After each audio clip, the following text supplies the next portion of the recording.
All right, let's now bring in legal analyst Elton Hart from UJ Law Clinic to help us unpack Stuart Scharnick's defamation and fraud case against the crime intelligence head, Dumisani Kumalo.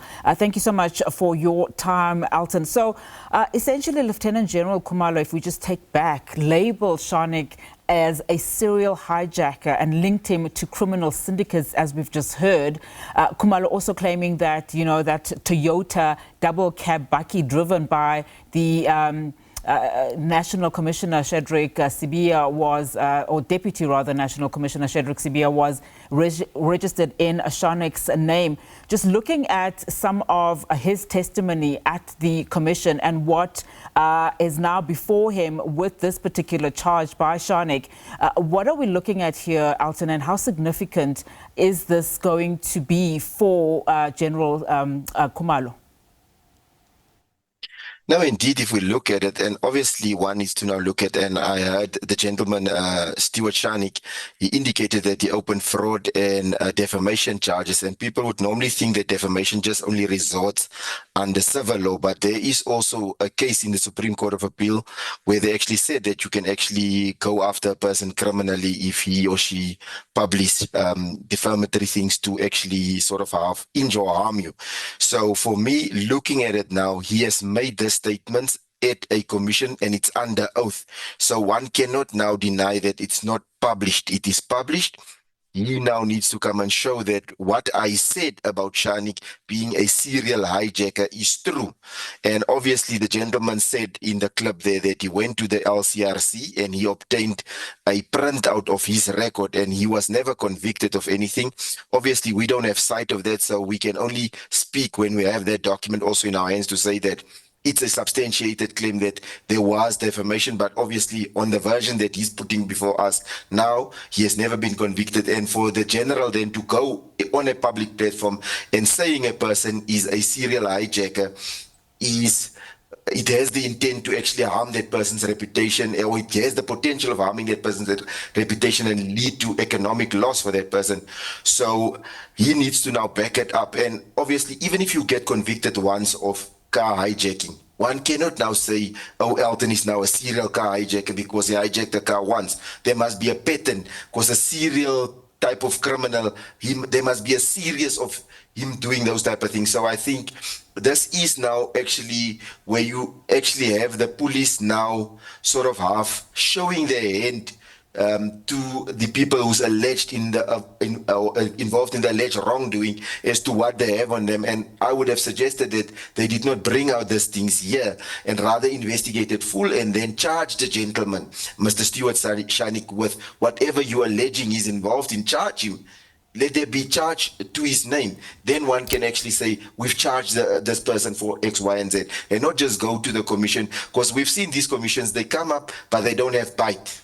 And one would then just, question why Lieutenant General Khumalo can then say those, make those statements and those allegations without having backup in terms of evidence, hardcore evidence, particularly given the fact that his role is to provide that evidence. So this really does baffle. But what does this then do, these additional charges by this businessman, what does that do to Khumalo's already facing a charge, and he is before the courts at this point in time? He's also not allowed to return to work.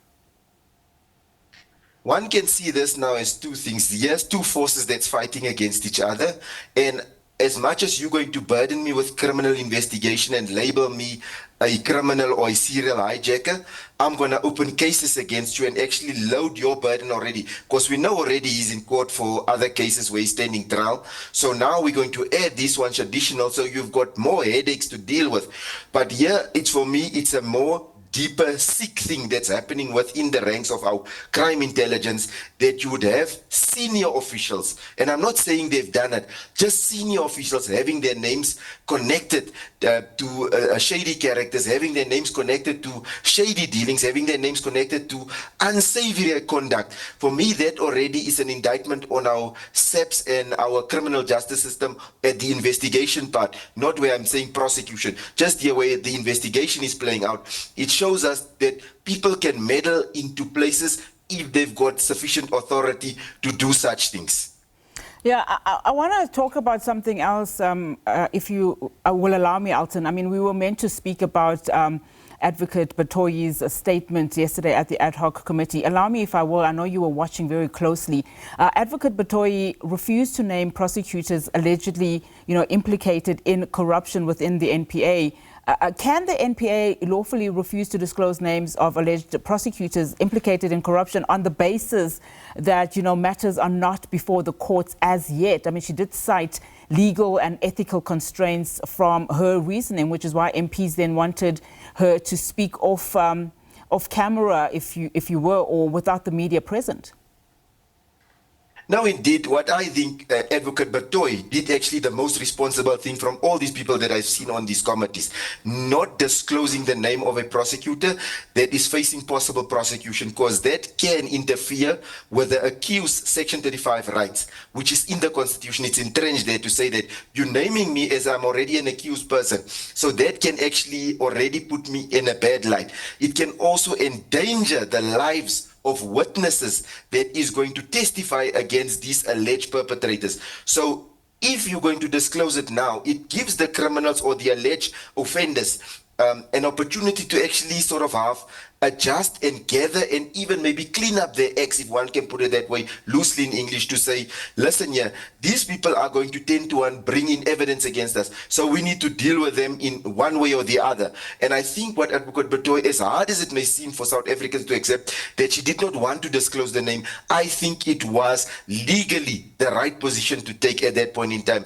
Not that I want to side with the NPA, but for sake of us actually getting to convictions. Because we have these commissions, people's names is being mentioned, then the people, either you see people dying, either you see people getting sick, or you just see investigations not going anywhere because of people's names already being out in the public domain. So I think what she did was responsible to make sure the integrity of that prosecution that's ongoing, that investigation that's ongoing, to make sure that it will come to a successful conviction.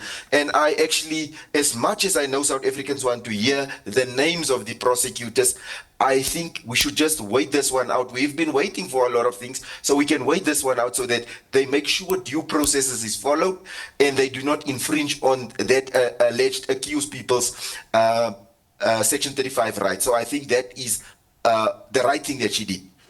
One of the other things that was very prominent about, her testimony was the fact that evidence leader Norman Arons challenged Batoyi on, the NPA's handling of bail decisions. I mean, we know in this country, a lot of people have been complaining around how people are easily bailed out and commit or recommit crimes that they were in jail for, to begin with, particularly in cases involving very serious crimes. Advocate Batoyi defended, the constitutional framework. Arons even called that bail the weakest link in the justice system. I mean, do you agree with that? And why does it remain so, despite years of reform promises, why does it remain that we have not reformed in as far as bail is concerned?